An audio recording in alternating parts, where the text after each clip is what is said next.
وعلی آلِکَ و اصحابِکَ یا سیدی یا حبیب اللہ۔ حمد و ثنا کے بعد عزت و تکریم کے لائق تشریف فرما معزز محتشم حاضرین، السلام علیکم ورحمۃ اللہ۔ چند باتیں آپ کے گوش گزار کر کے گفتگو سمیٹ لوں گا۔ دعا ہے اللہ حق بیان کرنے کی توفیق عطا فرمائے۔ قابل عمل باتوں پر ہم سب کو عمل کر کے زندگی کی راہوں کو درست کرنے کی توفیق عطا فرمائے۔ ارشاد باری تعالیٰ ہے، تیرے رب نے فیصلہ فرما دیا، اللہ کے علاوہ کسی کی عبادت نہ کرو۔ وبالوالدین احسانا، اور والدین کے ساتھ حسن سلوک سے پیش آؤ۔ اپنی عبادت کے متصل بعد ہم سے اس بات کا تقاضا کیا کہ تم والدین کے ساتھ حسن سلوک سے پیش آؤ۔ نبی رحمت صلی اللہ علیہ وسلم فرماتے ہیں، رضا اللہ فی رضا الوالدین و سخط اللہ فی سخط الوالدین۔ فرمایا اللہ کی رضا والدین کی رضا میں ہے اور اللہ کی ناراضگی والدین کی ناراضگی میں ہے۔ جس نے ماں باپ کو راضی رکھا اس نے اللہ کو راضی کیا، اور جس نے ماں باپ کو ناراض کیا اس نے اپنے اللہ کو ناراض کیا۔ دوست، نشان لگائیے گا اس بیٹے پہ جو فرما بردار ہے، اور اس بیٹے پہ بھی نشان لگانا کبھی بھی نہ بھولیے گا جو نافرمان ہے۔ آپ کو دنیا میں رزلٹ ملے گا، فرما بردار بیٹا جیے گا شان سے، مرے گا ایمان سے، اور جو نالائق ہوگا، نافرمان ہوگا، خدمت سے جی چرانے والا ہوگا، وہ دنیا میں بھی ذلیل ہوگا، اور جب داور محشر جو قیامت کا منصف ہے اس کے سامنے جائے گا تو سر پر عزت کی دستار نہیں ہوگی، بلکہ ذلت و رسوائی کا سامنا کرنا پڑے گا۔ سیدھی سی بات ہے، اگر عزت سے جینا ہے تو ان بوڑھوں کی عزت کرو، اور اگر یہ ہم سے روٹھ کے چلے گئے تو عرش کا رحمان ہم سے ناراض ہو جائے گا۔ ماں باپ کی قدر دوست زندگی میں کرو۔ ہم لوگ مرنے کے بعد لکیر پیٹنے والے ہیں۔ دنیا سے چلے گئے تو انواع و اقسام کے کھانے پھل لا کے سامنے رکھ دیے کہ مہنگے سے مہنگا پھل میری ماں کے والد کے ختم میں آئے۔ جب زندہ تھے تو نوالے کو ترستے تھے۔ 2 ماہ پہلے ڈاکٹر نے تاکید کی تھی کہ اچھی غذا کی ضرورت ہے، وہاں شاپر چھپا کے لے جاتے تھے، اور آج آدھی مسجد پھلوں سے بھر دی۔ زندگی میں کھلاؤ نا دوست۔ قبرستان جاتے جوتے اتار کے اور آتے ہیں الٹے قدم، یہ ادب ہم نے زندگی میں کیا؟ گالیاں دیتے رہے، برادری میں پرے پنچایت میں رسوا کرتے رہے۔ ماں باپ کی قدر جوان زندگی میں ہے، اور جنہوں نے زندگی میں قدر کی ان کی قدریں آج بھی بحال ہیں۔ حضرت سلمان فارسی رضی اللہ تعالیٰ عنہ کتنا بڑا نام ہے۔ میرے نبی صلی اللہ علیہ وسلم یمن کی طرف منہ کرتے ہیں، قمیض کے بٹن کھولتے ہیں اور لمبے لمبے سانس لیتے ہیں، اور کیا فرماتے؟ انی لا اجد ریح الرحمن، مجھے یمن کی طرف سے یار کی خوشبو آتی ہے۔ وہاں یہی شخصیت تھی حضرت سلمان فارسی رضی اللہ تعالیٰ عنہ۔ ساری زندگی حضور سے ملاقات نہیں کر سکے، آپ شرف صحابیت سے ممتاز نہیں ہوئے، لیکن آپ نے خیر التابعین کا لقب پایا۔ یہ اعزاز انہیں ملا کیسے؟ ماں تھی، آنکھوں سے نابینا تھی، اور پیچھے کوئی خدمت والا نہیں تھا۔ خدمت روک لیتی ہے۔ میرے نبی صحابہ سے فرماتے تمہیں جب کبھی اویس ملے نا تو اسے کہنا میری امت کی مغفرت کی دعا کرنا۔ جو بیٹے فرما بردار ہوتے ہیں دوست، وہ مستجاب الدعوات بنتے ہیں۔ خدمت سے ہی رب ملتا ہے صاحب۔ آپ نے وہ بڑا معروف واقعہ، حضرت موسیٰ علیہ السلام نے ایک دن اللہ سے کہا، مالک جنت میں میرا ہمسایہ کون ہوگا؟ تو فرمایا فلاں کسائی۔ آپ اس کا عمل ڈھونڈنے کے لیے اس کی دکان پہ آئے، اور اپنے بارے میں خبر نہیں دی کہ میں اللہ کا نبی موسیٰ علیہ السلام ہوں۔ اس کے مہمان بن کے اس کے گھر تک آئے۔ اچھا، جب گھر داخل ہوئے تو ایسا نہیں ہوا کہ وہ نظریں چرا کے پیچھے حجرے میں چلا گیا ہو۔ عموماً جس طرح ہمارے رویے ہیں، بوتل برگر چھپا کے لے جاتے ہیں۔ میں یہ نہیں کہہ رہا دوست ماں باپ بیوی کی خدمت نہ کرو، ضرور کرو۔ آپ کی خاطر ماں باپ، بہن بھائی، سہیلیاں چھوڑ کے آتی ہے، اس کی خدمت آپ کے کندھوں پہ ہے۔ لیکن میرا کہنا ہے جنہوں نے پالا پوسا جوان کیا، ہمیں یہاں تک لا کے کھڑا کیا، انتہائی معذرت سے جملہ عرض کروں گا، ان سے 100 روپیہ چھپا کے لے جاتے ہوئے کہ ہمیں شرم نہیں آتی؟ اس کی حیثیت ہی کیا ہے؟ خیر، موسیٰ علیہ السلام فرماتے ہیں ہم گھر میں داخل ہوئے تو میں نے کیا دیکھا؟ اس نے سب سے پہلا کام یہ کیا، لکڑیاں جمع کی، آگ جلائی، اس پہ ہنڈیاں رکھی اور اپنے ہاتھوں سے کھانا بنایا۔ جب کھانا پک گیا تو چارپائی پہ ایک نحیف سی بڑھیا تھی، اسے اٹھایا اور نوالے توڑ توڑ کے اس کے منہ میں رکھے۔ جب اس بوڑھی ماں نے کھانا کھا لیا تو وہ بڑبڑانے لگی، کچھ کہنے لگی۔ موسیٰ علیہ السلام فرماتے ہیں یہ کون ہے؟ کہا ماں جی ہے۔ فرمایا یار یہ کچھ کہہ رہی ہیں؟ تو وہ زیر لب مسکرا دیا، کہتا ہے ماں کہتی ہے اللہ جنت میں تمہیں موسیٰ علیہ السلام کا پڑوس عطا فرمائے۔ تعجب سے کہتا ہے بھائی آپ ہی بتاؤ نا، کہاں اللہ کی نبی موسیٰ علیہ السلام، کہاں میں؟ طبیعتوں میں نشہ پیدا ہو جاتا ہے یار یہ جملہ سن کے۔ موسیٰ علیہ السلام فرماتے میں تیرے سامنے کھڑا ہوں، میں تیرے خدمت نبی سے ملا دیتی ہے دوست، ان کی خدمت سے ہی رب ملے گا، اگر یہ ناراض ہوئے تو عرش کا رحمان ہم سے ناراض ہو جائے گا۔ یار موسیٰ علیہ السلام کوہ طور پہ ہم کلام ہوتے تھے نا، تو اللہ نے فرمایا پہاڑ کی طرف دیکھو۔ جب وہ ایک دفعہ کہا نا کہ تجھے بے نقاب دیکھنا ہے تو فرمایا موسیٰ پہاڑ کی طرف دیکھو۔ موسیٰ علیہ السلام تو درختوں میں اس کے جمال دیکھنے کے عادی تھے، آگ لینے کے نبوت ملی، لیکن یہاں اللہ نے پہاڑ کو اپنی تجلی کا مرکز کیوں بنایا؟ علماء بڑی خوبصورت بات کرتے ہیں، وہ کہتے ہیں اس لیے کہ موسیٰ علیہ السلام جب گھر سے چلتے تو والدہ پوچھتی تھی کہ بیٹا کدھر جا رہے ہو؟ تو عرض کرتے ماں جی پہاڑ پہ جا رہا ہوں۔ تو فرمایا جب گھر سے نکلتے تو ماں کی نظر پہاڑ پہ لگ جاتی۔ علماء کہتے جہاں ماں کی نظر ہوتی ہے وہیں رب کی رحمتیں ہوتی ہیں، ان کی خدمت سے رب ملے گا دوست۔ میں نے ابن کثیر میں ایک بوڑھے کو پڑھا، بوڑھا زندگی موت سے لڑ رہا تھا، 4 بیٹے تھے اس کے، بولا براز چارپائی پہ ہے۔ آپ جانتے ہو والدین کے ساتھ اولاد کا رابطہ کتنی دیر رہتا ہے؟ بس اتنی دیر تک جب تک ہم والدین سے اپنی ضروریات پوری کرتے ہیں۔ جب پر پرزے نکالتے ہیں، کمانے کے قابل ہوتے ہیں، تو پھر والدین سے ہمارا رابطہ تقریباً ختم ہو جاتا ہے۔ اور بڑھاپا اور بڑھاپے کے ساتھ بیماریاں آ جائیں تو یہ تو بہت بڑا امتحان ہے۔ مسجد میں لوگ ہمارے پاس آتے ہیں، مولوی صاحب دعا کرو اللہ ابے نو پردہ دے دے، ابا جی بڑے ہی اوکھے نے، بڑی تکلیف، وہ تو تکلیف میں ہے لیکن آپ کو زیادہ تکلیف ہے، اب گن آتی ہے۔ خیر وہ بوڑھا زندگی موت سے لڑ رہا تھا، تو 4 بیٹوں میں ایک بیٹا سعادت مند تھا، اس نے بھائیوں کو جمع کیا، اس نے کہا یار بات یہ ہے کہ والد اس وقت بیمار ہے اور انہیں خدمت کی ضرورت ہے، اور میں ایک عجیب سا فیصلہ تمہارے سامنے رکھنا چاہتا ہوں، اگر والد کی خدمت میں کروں تو وراثت سے مجھے کچھ نہیں ملے گا، اور اگر آپ کرو تو آپ کو کچھ نہیں ملے گا۔ تینوں نے نظریں ملائی، دولت کے بھوکے تھے، وہ دولت لے اڑے، اور اس کی آرزو تھی کہ میں تا دم آخر اپنے باپ کی خدمت کروں، اور اس نے پھر خدمت کی، اور جب دنیا سے رخصت ہوا تو والد بیٹے پہ راضی تھا۔ ہمارے دیہاتوں میں جب ہمارے بوڑھے راضی ہوتے تو ایک جملہ بولتے ہیں، یقین جانیے گا مرنے تک اس کا نشہ نہیں اترتا، اور میں کہتا ہوں بھائی مرنے سے پہلے اپنے ماں باپ سے یہ جملہ ضرور کہلائیے گا، اپنے عمل اور رویے سے۔ ہمارے بوڑھے راضی ہوتے تو کیا کہتے؟ جا پتر تینوں ستی خیران ہے، جا پتر تینوں ستی خیران ہے۔ وہ بوڑھا اس حال میں گیا کہ بیٹے پہ راضی تھا، غربت کی لکیر پہ کھڑا ہے، دنیا کے بھوکے دنیا لے اڑے، دولت لے اڑے۔ ایک شب سویا، اللہ والا خواب میں ملا، کہا بیٹا فلاں شجر کے نیچے 100 درہم پڑا ہے، جاؤ اٹھاؤ لے آؤ۔ سوال کیا اس میں برکت ہے؟ کہا برکت نہیں ہے، کیونکہ کثرت اور برکت میں فرق ہے، کثرت اور ہے، برکت۔ دوسرے دن پھر خواب میں ملے، کہا وہاں 10 درہم پڑے ہیں، کہا برکت، کہا برکت نہیں ہے۔ تیسرے دن پھر خواب میں ملے، کہا وہاں 1 درہم پڑا ہے، کہا اس میں برکت ہے، کہا ہاں اس میں برکت ہے۔ درہم اٹھایا، بازار گئے، وہاں ایک دکاندار آوازیں دے رہا تھا کہ 1 درہم میں 2 مچھلیاں گھر لایا، پیٹ چاک کیے تو 2 قیمتی موتی نکلے۔ ایک موتی لے کے بازار آیا، سونار کو دکھایا، وہ زمانہ بلا تھا، آج تو لوگ دا لگا لیتے ہیں نا۔ اس نے کہا اس موتی کی قیمت پورے بازار میں کوئی ادا نہیں کر سکتا، اتنا قیمتی ہے۔ بات بادشاہ وقت تک پہنچی، اس نے جواہری بلائے، ایک موتی کی قیمت کیا طے پائی؟ 10,000، 20,000، 25,000 درہم؟ نہیں دوست، ایک موتی کی قیمت 30 خچر، ان پہ جتنا سونا لاد لیا جائے۔ وہ سونا اٹھا کے گھر لے آیا، بادشاہ نے دوبارہ طلب کیا، کہا اور موتی رکھتے ہو؟ کہا رکھتا ہوں۔ کہا بیچتے ہو؟ کہا بیچتا ہوں۔ کہا ریٹ؟ کہا بادشاہ اب میری مرضی کا ہوگا۔ کہا مانگو، کیا مانگتے ہو؟ کہا اب ڈبل لوں گا۔ 60 خچر سونا لاد کے گھر لے گیا۔ یقیناً اس شہر کا بادشاہ کے بعد سب سے امیر ترین شخص وہ ٹھہرا۔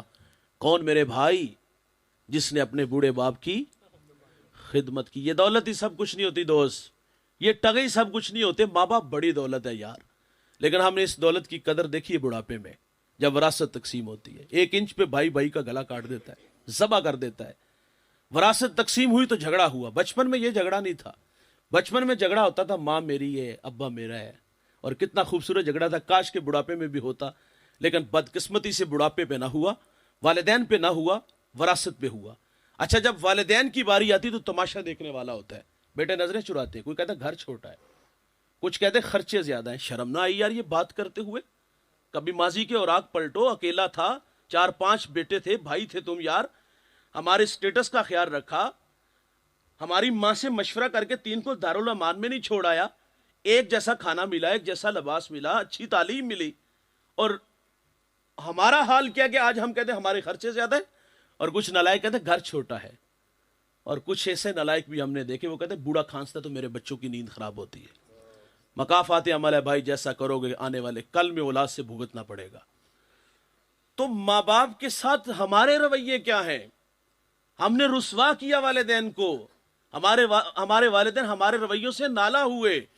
میرے نبی فرماتے ہیں کہ الا انبئکم باکبر الکبائر, صحابہ میں تمہیں بڑے بڑے گناہوں کی خبر نہ دوں؟ عرض کیا کہ ارشاد فرمائیے. فرمایا الاشراک باللہ, اللہ کے ساتھ کسی کو شریک ٹھہرانا, وعقوق الوالدین, والدین کی نافرمانی کرنا. جوانوں, بڑے گناہوں میں ایک گناہ ماں باپ کی نافرمانی ہے. اور میرے نبی فرماتے جب میری امت میں 15 بری خصلتیں آ جائیں گی, ریحن حمراؤ, امت انتظار کرے سرخ آندھیوں کا, وزلزلۃ, زلزلوں کا, اور فرمائے انہیں زمین میں دنسا دیا جائے گا, اور آسمان سے بھی تابڑ توڑ حملے ہوں گے. وہ 15 بری خصلتیں کون کون سی ہیں؟ فرمایا عزت تخذ الفیء دولاً, فرمایا جب حکمران طبقہ سرکاری خزانے کو دونوں ہاتھوں سے لوٹنا شروع کر دے گا, والامانۃ مغنما, جس کے پاس امانت رکھی جائے گی ذاتی مال سمجھ کے ہڑپ کر جائے گا. فرمایا مالدار لوگ زکوٰۃ دینا چھوڑ دیں گے. وَتُعَلِّمُ لِغَيْرِ الدِّينِ, علماء دین دنیا کے طلبگار بن جائیں گے. وَأَطَاعَ رَجُلُ امْرَأَتَهُ, آدمی بیویوں کے فرما بردار ہوں گے. وَأَقَّ أُمُّهُ, ماؤں کے نافرمان ہو جائیں گے. وَأَدْنَى صِدِيقَهُ, دوست کے ساتھ حسن سلوک سے پیش آئیں گے. وَأَقْصَى أَبَاهُ, باپ کے ساتھ بدسلوکی کریں گے. وَشُرِبَتِ الْخُمُورُ, شرابیں عام ہوں گی. اس امت کا اول آخر پہ لان تان کرے گا. پھر کیا ہوگا؟ سرخ آندیاں چلیں گی. پھر کیا ہوگا؟ زلزلے آئیں گے. پھر کیا ہوگا؟ زمین میں دنسا دیا جائے گا. پھر کیا ہوگا؟ آسمان سے تابڑ توڑ حملے ہوں گے. کب جوان؟ جب ماں باپ اولاد کے رویوں سے دکھی اور نالا ہوں گے.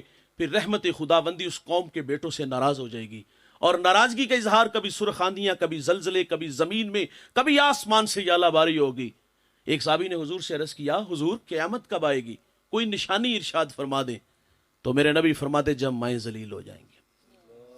یہ گھر گھر کی کہانی ہے بھائی. میرے ایک ملنے والے ہیں, ملاقات ہوئی, اترا ہوا چہرہ تھا. میں نے کہا خیریت؟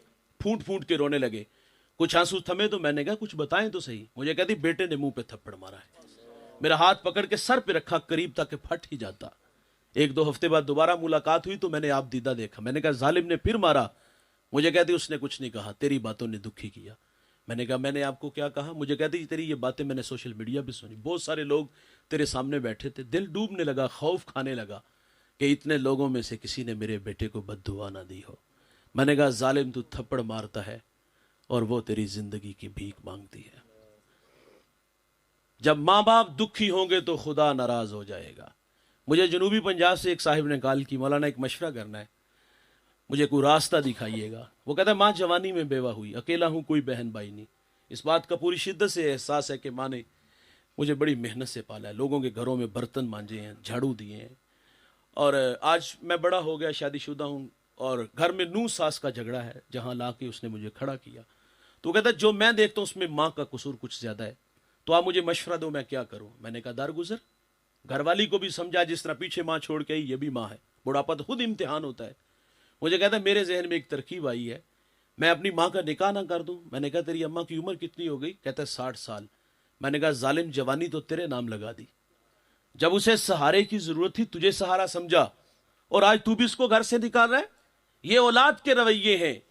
جب ماں باپ دکھی ہوں گے تو پھر رب کی رحمتیں ہم سے روٹ جائیں گی. میں ٹوبا ٹیک سنگھ ایک جگہ حاضر تھا, ایک 18-20 سالہ جوان, سر پہ امامہ, سفید جامہ. دوستوں نے بتایا یہ صبح لوگوں کو نماز کے لیے اٹھاتا ہے. میں نے بہت ساری دعائیں دی کہ آج کا جوان تو چونک چباروں میں نظر آتا ہے, آج کا جوان تو چھٹی کے وقت اسکول کے گیٹ کے سامنے جوانی برباد کرتے نظر آتا ہے, آج کا جوان تو رقص و سرود کی محفلوں میں نظر آتا ہے. میں نے کہا کتنا سعادت مند ہے یار, جو صبح لوگوں کے کنڈے کھڑکا کے لوگوں کو اللہ کے حضور جھکانے کی دعوت دیتا ہے, جھکنے کی دعوت دیتا ہے. میرے ساتھ ایک صاحب تھے, انہوں نے سرگوشی کی. وہ کہتا ہے مولانا یہ باپ کا گستاخ بھی بڑا ہے, دستار کے ہر پیش کی تصدیق ہے لازم, ہر صاحب دستار معزز نہیں ہوتا, وڈیاں وڈیاں پگاں مان لینا بندہ وڈا نہیں ہوتا صاحب, بندہ رویوں سے بڑا ہوتا ہے. میں نے کہا بیٹا یہ تو بری بات ہے. چرب زبان تھا, بحث کرنے لگا. وہ کہتا مجھے میرے والد کو بٹھا, غلط ہوا تو جوتے کھاؤں گا. میں نے کوئی 1-2 بات ایسی جو دل کے دروازے پر دستک کا سبب بنی. وہ کہتا ہے وہ تھوڑے سے ضدی نہیں مانے. میں نے کہا جا بیٹا معذرت کر کے آج معذرت کر, کل قبر سے لپٹ کے رونا پڑے گا. تو وہ تھوڑی دیر بعد آیا, آنکھوں میں آنسو تھے, مجھے رو کے کہتا والد تو بڑے ہی مہربان ہے یار, میں صرف ایسے ہاتھ باندھ کے کھڑا ہوا ہوں, اس نے مجھے سینے سے لگا لیا. آج سینے سے لگو جوانوں, آج دیکھ کے رستہ نہ بدلو, دوست کو دیکھ کر باہیں پھیلانے والوں اور باپ کو دیکھ کے رستہ بدلنے والوں, آج باہوں میں آجو, کل قبروں سے لپٹ کے رونا پڑے گا. یہ بہت بڑی دولت ہے یار. میرے نبی نے ان کی قدریں بتائی, فرمایا جنت تمہاری ماں کے قدموں تلے ہے. اور عملہ رسول اللہ صلی اللہ علیہ وسلم نے ہمیں کر کے بھی دکھایا. مصلی امامت ہے اور تا حد نظر اصحاب ہیں. میرے نبی کی آنکھوں میں آنسو آ گئے, حضور کو اپنی ماں یاد آ گئی. یار جس نے غربت کا دور دیکھا ہو, یہ مکی دور نہیں, یہ مدنی دور تھا. یہاں آداب کی بھی آیتیں اتر چکی تھی, یہاں صحابہ کتار اندر کتار کھڑے تھے. دکھوں کا دور دیکھا ہو, خوشحالی ہے تو آرزو ضرور انصار کرتا ہے, کاش ماں باپ ہوتے. یار میں اور آپ اپنا ماضی پلٹ کے دیکھیں تو ہم خود کو غربت کی لکیر پہ دیکھتے ہیں. ایک وقت کا ہوتا تھا, ایک وقت کا ہوتے ہی نہیں تھا. اچار سے روٹی کھا لیتے تھے یار, گنڈے سے روٹی کھا لیتے تھے, اور آج دسترخوان پہ انواع و اقسام کے کھانے پھل ہیں. آرزو مچلتی ہے یار کاش کے ماں باپ ہوتے تو یہ بہار بھی دیکھتے. کبھی کوئی گلی محلے میں نہیں جانتا تھا صاحب, آج پوری دنیا میں شہرت ہے. آرزو کرتا ہے کاش ماں باپ ہوتے. کبھی پاس سائیکل نہیں ہوتا تھا, آج جہازوں کے سفر ہیں. کاش کے ماں باپ ہوتے, آج دوڑتی گاڑیاں, فلک بوس عمارتیں, بنگلے پلازے ہیں. کاش کے ماں باپ ہوتے. یہ انسانی فطرت ہے. میرے ایک دوست نے گاڑی لی, میں نے مبارکباد دی تو آنکھوں میں آنسو آ گئے. میں نے کہا خوشی کے ہیں یا ماضی کی تلخیاں؟ وہ یہ کہتا ہے ایک زمانہ تھا کہ ماں بیمار ہوئی اور میرے پاس اتنے پیسے نہیں تھے کہ میں ماں کو گاڑی پہ بٹھا کے ہاسپٹل لے جاتا. وہ کہتا ہے ماں کو گدھا گاڑی پہ بٹھایا اور ماں راستے میں ہی زندگی کی بازی ہار گئی. وہ کہتا ہے آج سب کچھ ہے, ماں نہیں ہے. مرنے والے یہ بات کیا جانے, جینے والوں پہ کیا گزرتی ہے. اپنوں کے بغیر زندگی دوست بڑی ادھوری ہوتی ہے. یہ بڑا تڑپاتے ہیں. انسانی فطرت ہے, وہ یاد کرتا ہے کاش وہ ہوتے تو یہ بہار دیکھتے. حضور کو ماں یاد آئی, مصلی امامت پہ کھڑے, مدنی دور ہے. اور والدہ کب بچھڑی؟ جب میرے نبی کی عمر 6 سال تھی. ابوا نامی ایک بستی آئی جہاں سید آمنہ رضی اللہ تعالیٰ عنہ آ کے رک گئی. بخار نے آ گھیر لیا اور آپ جان گئی کہ یہ بخار جان لے لے گا. وقت رخصت ام ایمن کو کہا کہ میرے بیٹے کو باحفاظت عبد المطلب تک پہنچا دینا, اور پھر حضور کو پاس بلایا. ادھر بچپنے کی معصومیت, پیشانی میں نبوت کا نور, ماں بیٹے میں خوب سی جاتی ہے. دو ایک باتیں کی صاحب, پھر ہمیشہ کے لیے پہاڑوں میں سو گئی. آپ فرماتی بیٹا کلو حین میتن کلو جدید بالن کلو کبیر یفنا وانا میتۃ وذکر باقن وولدت طہرا. فرمایا بیٹا ہر نئی چیز نے پرانا ہو جانا ہے, ہر باقی نے فنا ہو جانا ہے. فرمایا بیٹا میں بھی جا رہی ہوں, لیکن سنو میرا ذکر باقی رہے گا. فرمایا اس لیے کہ میں تیرے جیسا پاکیزہ اور ستھرا محمد چھوڑ کے جا رہی ہوں. سانسوں کی مالا ٹوٹ گئی, موتی فضا میں بکھرے, ماں سے لپٹے, لپٹ کے روئے. پھر ننھے ننھے ہاتھوں سے کالے پتھروں کی قبر بنائی, اس میں آنسوؤں کا چھڑکاؤ کیا. جہاں تک ماں نظر آتی رہی, میرے نبی پلٹ پلٹ کے ان کالے پتھروں والی قبر کو دیکھتے ہیں. میں سید آمنہ رضی اللہ تعالیٰ عنہ کے مزار پہ 2 دفعہ حاضر ہوا ہوں. پہلی دفعہ جب حاضر ہو, یہ مدینہ سے تقریباً 350 کلومیٹر کے فاصلے پر ہے.